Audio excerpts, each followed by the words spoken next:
Kasus dugaan suap antara 3 hakim dengan pengacara yang berujung vonis bebas Ronald Tanur terus didalami. Salah satu barang bukti yang disita penyidik adalah gepokan dolar Amerika Serikat bertuliskan buat kasasi. Apakah aliran suap mengalir hingga ke tingkat kasasi? Kami akan membahasnya bersama dengan juru bicara Mahkamah Agung Yanto dan pakar hukum pidana Asmi Syahputra. Selamat malam Pak Yanto, Pak Asmi. Selamat malam. Selamat malam, Pak.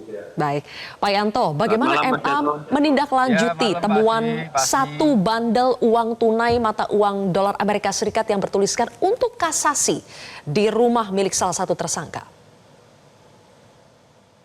Ya, nah ini tersangka yang mana dulu Mbak? Itu kan ada 4 ya.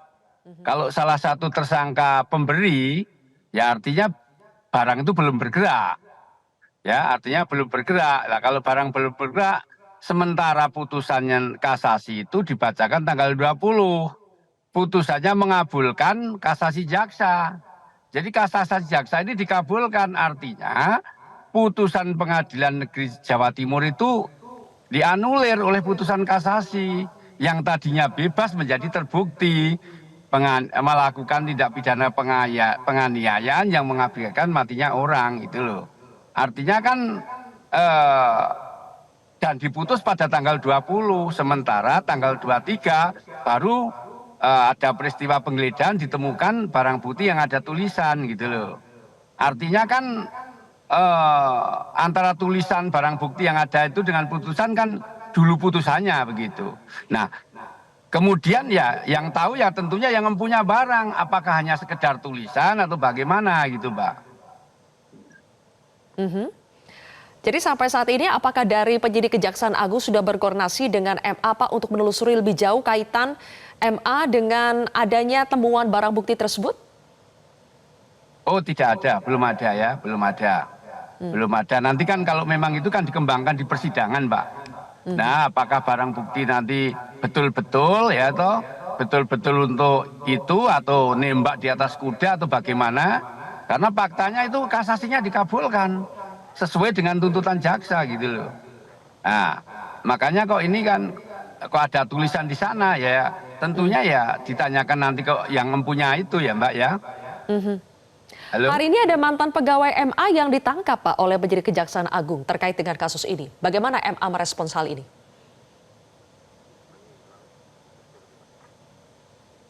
Pak Yanto? Apakah komunikasinya terputus? Baik, kalau begitu saya lanjut dulu ke Pak Asmi, pakar hukum pidana. Pak Asmi, mengapa Kejaksaan Agung baru bertindak sekarang ya? Padahal mengaku sudah lama memantau indikasi suap di balik vonis bebasnya Ronald Tanur, tapi kita lihat baru dalam beberapa hari terakhir ini bertindak. Ya, tentu dalam hukum pidana ada peristiwa itu kan ada yang langsung tampak dari laporan pengaduan atau mungkin ada yang dibangun kasusnya dulu karena memang melihat ada keganjalan ataupun kejanggalan atas peristiwa tersebut. Sehingga saya kira penyidik dalam hal ini Kejaksaan Agung ataupun bekerja sama dengan Kejaksaan Jawa Timur memastikan apakah telah terjadi perpindahan uang tadi gitu antara orang. Jadi kan ini tampak sebenarnya ada permufakatan jahat yang dilakukan oleh orang yang memberikan sesuatu dengan menerima sesuatu di mana orang tersebut adalah menyalahgunakan jabatannya tentunya. Dalam hal ini hakim melakukan satu perbuatan larangan karena kewenangannya, jabatannya untuk berbuat sesuatu atau tidak berbuat sesuatu. Di dalam hukum tentu dapat ditarik sebenarnya adalah permufakatan jahat, ya kan?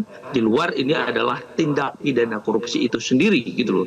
Entah itu adalah gratifikasi, entah ini adalah suap, gitu. Apalagi ada keadaan fakta sekaligus alat bukti untuk mendudukkan orang-orang yang terlibat ini. Indikatornya apa? Di luar ini adalah perluasan atau pengembangan penyidikan yang dilakukan oleh teman-teman dalam tindak pidana khusus.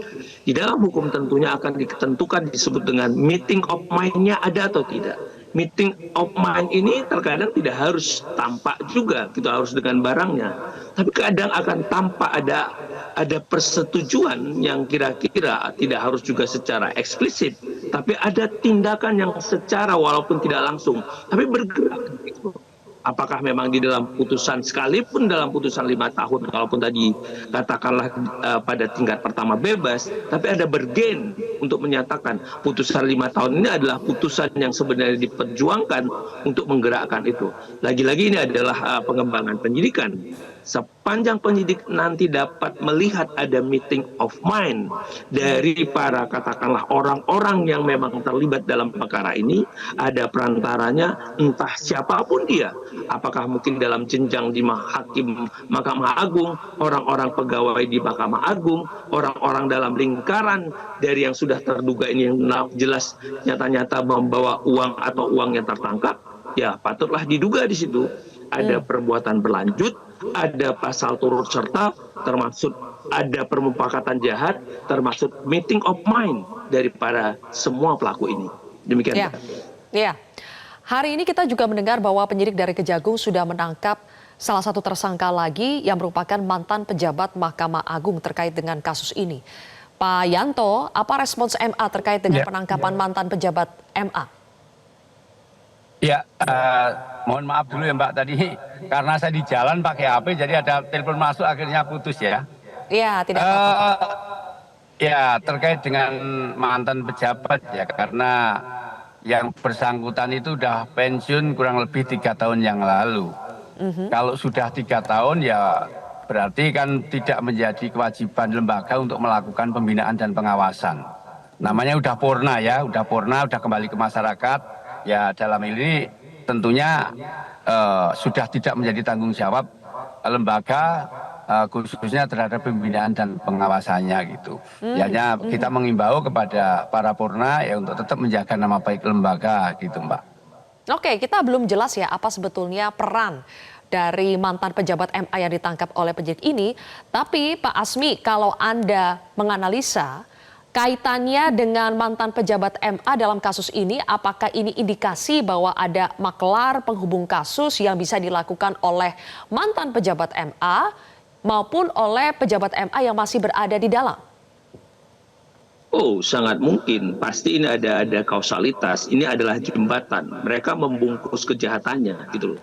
Katakanlah ini adalah mantan pensiunan, berarti mantan pensiunan ini kan punya kedekatan tertentu untuk membawa tersebut. Makanya tadi kita bilang, adakah permufakatan jahat, adakah meeting of mind, adakah kehendak yang sama daripada yang mau dituju dalam hal ini adalah uang akan bergeser, uang yang mau dibawa ini adalah untuk membuat sesuatu dalam putusan, katakanlah putusan kasasi. Jika nanti katakanlah dalam hasil alat-alat buktinya, faktanya dan keadaannya bahwa ada persesuaian bahwa orang ini adalah mengkoneksikan untuk satu putusan ini, ya mau tidak mau saya kira pada waktu sudah dilakukan penangkapan, artinya penyidik meyakini bahwa ada bukti permulaan yang cukup untuk mendudukkan seseorang tersebut melakukan tindak pidana. Jika memang benar nanti ada kaitannya dengan putusan kasasi ini, maka mau tidak mau hakim itu juga bergerak. Kan ini adalah representatif dari orang yang ditangkap tadi. Jadi akan sudah ada nih orang yang punya duit, terus ada tadi jembatannya dalam hal ini yang sudah ditangkap, siapa yang dituju? Yang dituju pasti produk putusan. Kalau itu benar-benar ya harus diminta pertanggungjawaban pidananya. Karena peristiwanya ada, terus ada pelakunya, mau tidak mau dalam pidana harus dilekatkan pertanggungjawaban pidana kepada siapapun yang ikut serta dalam perbuatan pidana tersebut. Oke, kita belum tahu dengan pasti sebetulnya uang 20 segepok dolar ya yang bertuliskan buat kasasi itu ditemukan di lokasi tersangka yang mana. Tetapi Pak Yanto, yang jelas ini kan ada indikasi, ada dugaan yang mengarah pada keterlibatan internal MA, entah itu mantan atau yang saat ini menjabat. Apa yang dilakukan oleh MA untuk bisa menelusuri? Ada tidak kaitannya dengan pejabat internal? Begini Mbak, itu kan kita kembali lagi ke kasasi ya. Jaksa mengajukan kasasi terhadap putusan bebas di Surabaya. Nah, permohonan kasasi jaksa ini dikabulkan. Dibalik putusannya yang tadinya bebas menjadi terbukti. Dipidana 5 tahun gitu loh. Nah, terus apa korelasinya dengan yang uang segepok tadi. Nah kalau seandainya uang segepok tadi betul-betul mempan, ya betul-betul sesuai dengan yang katanya diudas-urus tadi, tentunya kan putusannya kan ditolak. Dengan ditolak artinya tetap bebas. Loh ini kan dikabulkan. Dikabulkan, putusan dibalik menjadi dinyatakan bersalah dan dihukum. Ya, dihukum itu loh. Nah, kalau seandainya itu benar, kan tentunya kan teriak, udah keluar duit kok tetap dihukum kan gitu Mbak. Intinya kan seperti itu. Jadi tolong dicermati ya, ini putusan kasasi ini membalik, mengabulkan tuntut kasasinya jaksa. Iya. Jaksa Pak tidak Yanto. puas dengan putusan yang terjadi di Betul, Surabaya. betul. Karena Betul, terdakwa kasasinya dinyatakan adalah tidak terbukti dan diputus bebas. tuntutan jaksa, kemudian Maka akhirnya Ronald dia Tanur yang kasasi. sebelumnya bebas sekarang menjadi 5 tahun penjara. Itu diputus oleh kasasi Mahkamah Agung. Tapi di situ ada fakta dissenting opinion, kemudian juga ada Iya. fakta keluarga korban di Nisera. Publik juga sebagai menilai Iya. vonis itu masih dinilai terlalu ringan sehingga mengaitkannya dengan temuan segepok dolar tadi. Apa respons MA ketika ada tudingan MA masuk angin? Ya. Ya, jadi gini kalau 351 itu kan maksimal 7 tahun ya. Maksimal 7 tahun ini digarisbawahi pasal 351 yang didakwakan oleh jaksa itu maksimal adalah 7 tahun. Nah, kalau memang itu nanti kan bisa Mbak dibuktikan dari keterangan saksi-saksi di itu. Tentunya kan ada persesuaian saksi-saksi dengan satu lain, dengan barang bukti. Lah kalau itu mengarah ke sana, betul-betul ya tentunya bisa saja ke situ. Ya, kalau itu memang betul-betul mengarah ada saksi, ada bukti, bisa saja ke situ gitu loh Mbak. Oke, berarti kita tunggu ya bagaimana nanti perkembangan penyidikan dari Kejaksaan Agung. Mudah-mudahan kasus ini semakin terang benderang. Terima kasih atas pandangan Anda Pak Asmi dan juga waktu Anda Pak Yanto sudah bergabung bersama kami di Prime Time News hari. Ya. Jelajahi cara baru mendapatkan informasi. Download Metro TV Extend sekarang.